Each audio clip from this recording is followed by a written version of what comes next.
नमस्ते। एस्ट्रोमेटा में आपका स्वागत है। आज हम जिस प्लेनेट की चर्चा करेंगे उसका नाम बुध मरकरी है। आज हमको ये समझना होगा कि मरकरी के लाइफ पे इफेक्ट्स क्या क्या होते हैं। मरकरी को कुंडली का 3rd हाउस और 6th हाउस मिला है, जो मिथुन और कन्या राशि है। तीसरा घर आपकी लाइफ का सबकॉन्शियस माइंड होता है, जिससे आप कुछ स्टार्ट कर पाते हैं। तीसरा घर वो घर है जो 8th हाउस के बाद में हमेशा आपको वापस से एक नई चीज स्टार्ट करने के लिए बोलता है। तीसरा घर आपका कम्युनिकेशन है। तीसरा घर आपका क्रिएटिविटी है। तो सबसे पहले आपको ये समझना होगा कि मरकरी के कारण लाइफ में क्या क्या अच्छाई और क्या क्या प्रॉब्लम्स आती है। सबसे पहले तीसरे घर में जब भी मरकरी होता है या तीसरे घर में मरकरी की राशि होती है, जैसे कि आप देखेंगे एरीज असेंडेंट में और कैंसर असेंडेंट में मरकरी को तीसरा घर मिला है या मरकरी तीसरे घर में बैठा है, तो बहुत अच्छे रिजल्ट नहीं देता। मरकरी क्या है? बच्चा है, एक युवा, एक बच्चा, मतलब एक युवराज है। उसको हर चीज में जल्दी जल्दी चाहिए, तो उसके कारण जल्दी जल्दी के चक्कर में क्या है कि बहुत सारी मिस्टेक्स होती है। बच्चा कभी रूठ जाता है, कभी मन जाता है, क्योंकि मरकरी ना तो बेनिफिक प्लेनेट है और ना ही मेलिफिक प्लेनेट है। तो आपको ये समझना है कि तीसरे घर में जब भी मरकरी आता है तो उसके रिजल्ट कभी अच्छे मिलेंगे नहीं आपको। इवन बृहस्पति भी तीसरे घर में ट्रांजिट में तीसरे घर में आता है तो वहां पे आपको अच्छे रिजल्ट नहीं दे पाता है। उसका मेन कारण ये है कि वो बृहस्पति का मरण करण स्थान है। उसका रीजन ये है कि बृहस्पति जब भी तीसरे घर में आता है या मिथुन राशि में आता है, तो वो बृहस्पति बोल नहीं पाता है, क्योंकि वो गुरु है। गुरु विजडम है। गुरु बोलना ज्यादा पसंद नहीं करता, तो इसीलिए कभी भी बृहस्पति के अच्छे रिजल्ट आपको तीसरे घर में नहीं मिलेंगे। अब बुध जब तीसरे घर में आ जाता है तो तर्क वितर्क कुतर्क कुछ भी कर लेता है, वो मानता ही नहीं है। वो कुछ भी बोल देगा, कुछ भी कर लेगा। वो समझ नहीं पाएगा वो क्या बोल रहा है। अकेला बुध तो अजीब सा हो जाता है, क्योंकि वो ना मेलिफिका ना बेनिफिका, वो रिजल्ट ही नहीं दे पाता इंसान की जिंदगी में। अब कई लोग का मानना है कि बुध 7वें घर में होने से क्या होता है। देखिए, 7वां घर तुला राशि का है। 7वां घर को रूल करता है वीनस। अगर बुध वहां आ जाता है तो बहुत ज्यादा बाताबाती होता है, बहुत ज्यादा, क्योंकि बुध कम्युनिकेशन का कारक है। बहुत ज्यादा बोलेगा इंसान, बहुत ज्यादा कुतर्क करेगा, अपने स्पाउस से करेगा, तो उससे बनती नहीं है, रिलेशनशिप में प्रॉब्लम्स आ जाती है। बुध अगर 9वें घर में हो तो ना तो उसको फादर से कोई हेल्प मिल पाती है, ना किसी घर वालों से हेल्प मिल पाती है, इवन बॉस से भी उसकी बहुत सारी प्रॉब्लम्स होती है। वही एक मेन रीजन, अनवांटेड बोलना। तो सबसे पहले क्या, बुध को ठीक करने के लिए आपको अपने स्पीच पे ध्यान देना होगा। ज्यादा नहीं बोलना, जहाँ जरूरत है उतना ही बोलना है। बुध की प्रॉब्लम ये है, जो दो आदमी बात करे बीच में आके कुछ भी बात करना स्टार्ट कर देगा, एक कहानी बता देगा जिसका वास्तविकता में कोई कोई रिजल्ट मिलना नहीं है। अब आपको देखना है कि बुध किसी पे विश्वास नहीं कर सकता है, क्योंकि बच्चा है। आप बच्चे को चॉकलेट दो तो आपकी तरफ हो जाएगा, फिर आपसे ही नाराज हो जाएगा, फिर दूसरे की तरफ चला जाएगा, दूसरे से नाराज होएगा। तो बुध वाले किसी पे, तीसरे घर के बुध वाले किसी पे भरोसा नहीं कर सकते हैं।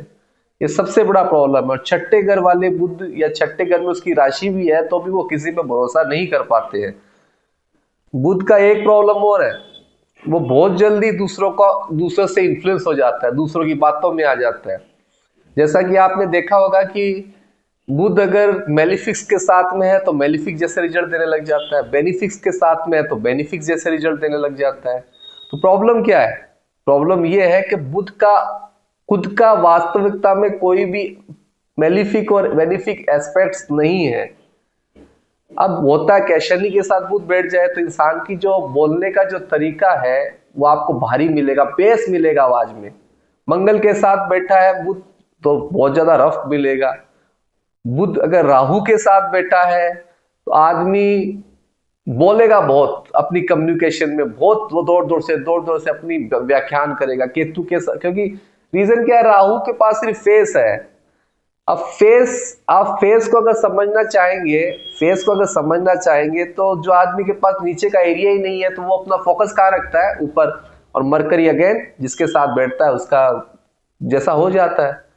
और केतु के साथ बैठता है, केतु नीचे का एरिया पार्ट है, गर्दन से नीचे का एरिया, तो केतु बुध साथ में बैठते हैं तो इंसान कम बोलते हैं।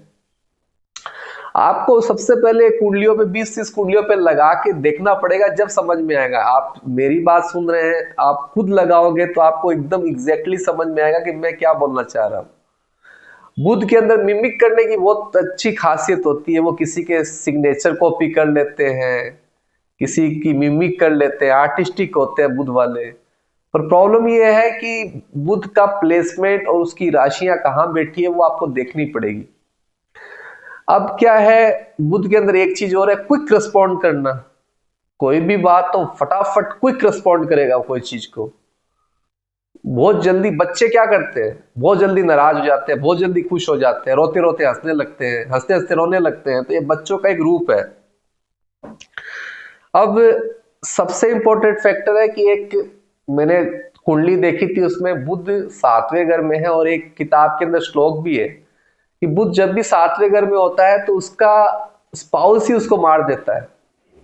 अब आपको समझने का बात है कि प्रॉब्लम क्यों होती है। प्रॉब्लम कोई भी लड़ाई का प्रॉब्लम है वो कम्युनिकेशन को लेके, आप ज्यादा बोलोगे। देखिए 7वां घर मरण करण स्थान होता है बुध का। उसका रीजन क्या है कि 7वां घर बुध के काम का नहीं है। रीजन क्या है? 7वां घर शादी का है, पार्टनरशिप का है। यहाँ पे हर चीज सोच समझ के की जाती है चीजें। बहुत डीप थिंक करके शादी का फैसला लिया जाता है, डीप थिंक करके पार्टनरशिप का फैसला लिया जाता है। तो होता क्या है, सेम चीज। वहां पे बुध कुछ काम का ही नहीं है तो वहां पे नेगेटिव रिजल्ट आने लग जाते हैं, इमोशनल प्रॉब्लम्स आने लग जाती है। ज्यादा बोलेगा कोई तो इमोशनल प्रॉब्लम्स तो आएगी। अब नेक्स्ट चीज आपको मैं ये बताता हूं कि बुध की रेमेडीज क्या क्या है। उससे पहले आपको मैं कुछ बताना चाह रहा हूं, वो आप समझिए। जब भी शनि की महादशा और बुध की अंतरदशा आती है तो इंसान का या तो एरिया चेंज होता है, या फिर उसका ट्रांसफर होता है, या उसका जॉब छूट जाता है।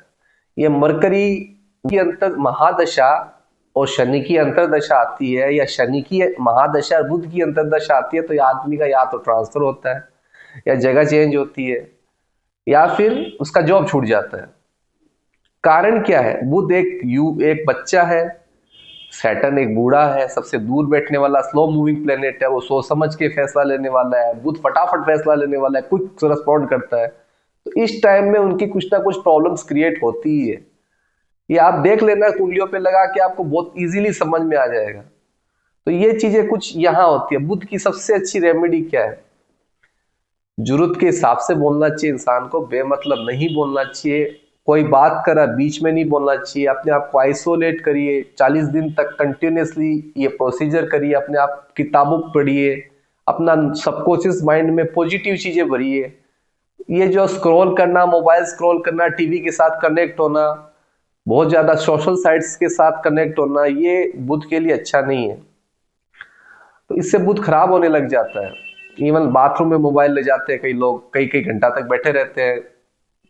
आप तो ये बहुत अच्छी तरह से जानते हैं, क्योंकि वो स्क्रॉल करते करते करते तो यहाँ बुध खराब होता है और स्किन की प्रॉब्लम्स भी आने लग जाती है, क्योंकि बुध स्किन का भी कारक है। तो इसको ठीक करने के लिए अपने आप बुक्स पे ध्यान दीजिए, सोशल साइट्स पे कम, मोबाइल में कम ध्यान दीजिए। फेसबुक, ये जो भी ट्विटर, ये आपका जो भी बाकी सोशल साइट से इससे दूर धीरे धीरे होना स्टार्ट कर दीजिए। इससे क्या होगा, आपका सबकॉन्शियस माइंड में पॉजिटिव चीजें बढ़ने लगेंगी। तो जैसे आपकी पॉजिटिव चीजें बढ़ने लगेगी तो बुध बुद्धि का भी कारक है, तो आपकी बुद्धि में नए नए आइडियाज आएंगे, कुछ काम करने की ताकत बनी रहेगी। तो ये आपको समझना पड़ेगा कि बुध को ठीक कैसे किया जाए, बुध की रेमेडीज को कैसे। ये बहुत सिंपल रेमेडी है, 40 दिन करनी है। 40 दिन करिए, आपकी लाइफ में बहुत बड़ा आपको चेंजेस दिखने लग जाएगा। ज्यादा आदमी आज के टाइम में बहुत सारे ऐसे सोशल साइट्स देख लेते हैं कि घबरा जाते हैं, ये हो जाएगा वो हो जाएगा। उस पर फोकस ना करके अपने कर्म क्षेत्र पे फोकस करिए, बुक्स पढ़िए। कि बुक्स एक ऐसी चीज है जो सरस्वती माँ ने भी अपने हाथ में ली हुई है, ध्वनि, उनके हाथ में वीणा है। ये सब बुध के कारक है। आपकी जबान सरस्वती है, जितना सोच समझ के आप बोलोगे उतने रिलेशंस बनेंगे, उतने आपकी लाइफ में प्रोग्रेस आएगी। ये बुद्ध के कारण ही आपको मिलेगा। बुद्ध को ठीक करने का सबसे अच्छा और सबसे बेहतरीन इलाज यही है कि आप अपने आप को आइसोलेट करिए। देख, कुछ भी सीखना हो, चाहे वो स्कूल की पढ़ाई हो, कॉलेज की पढ़ाई हो, आपको आइसोलेट होना ही पड़ता है। क्योंकि आप अगर बाहरी वातावरण में, सोशल सर्कल में, ग्रुप्स में, चैटिंग में लगे रहेंगे तो आपको दिक्कतें आनी ही है। उससे आपके emotional problem, depression problem, anxieties issues आने लग जाएंगे। ये बुद्ध की कुछ रेमेडीज मैंने आपको बताई है इस पे। जैसा कि बुध किसी के 9th हाउस में होता है तो उसको पेरेंट्स से, फादर से, अपनी पीढ़ियों से, इवन अपने बॉसेस से नुकसान ही मिलते हैं, फायदे नहीं मिलते। उसका कारण है 9th हाउस में बुध अच्छे रिजल्ट नहीं दे पाता, क्योंकि 9th हाउस एक्चुअली जो हाउस है ना, वो स्पिरिचुअल हाउस है। या ज्यादा जबान की जरूरत नहीं होती है, ये भाग्य का हाउस है। वहां पे भी बुध अच्छे रिजल्ट नहीं दे पाता। बुध का सबसे अच्छा घर पहला और छठा है, या वो कम्युनिकेशन लेवल पे बहुत अच्छा फोकस करता है और अपनी स्किल्स पे फोकस कर पाता है। 3rd हाउस अच्छा है मगर अपने आप पे कंट्रोल नहीं रख पाता। तो ये कुछ चीजें मैंने आपको बताई, उस पर ध्यान दीजिए। होप सो मेरा वीडियो बहुत अच्छा लगा होगा। मैं बहुत इंफॉर्मेटिव वीडियो और लाऊंगा आपके लिए, जिससे आपका ज्ञान बढ़े, किसी का चेहरा देख के आप जज कर पाए कि इनका बुध का पोजीशन क्या है। ऐसे ही आप देखते रहिए, लाइक्स करिएगा, सब्सक्राइब करिएगा। आपका कोई भी सवाल है कमेंट बॉक्स पे आप पूछ सकते हैं। नमस्ते।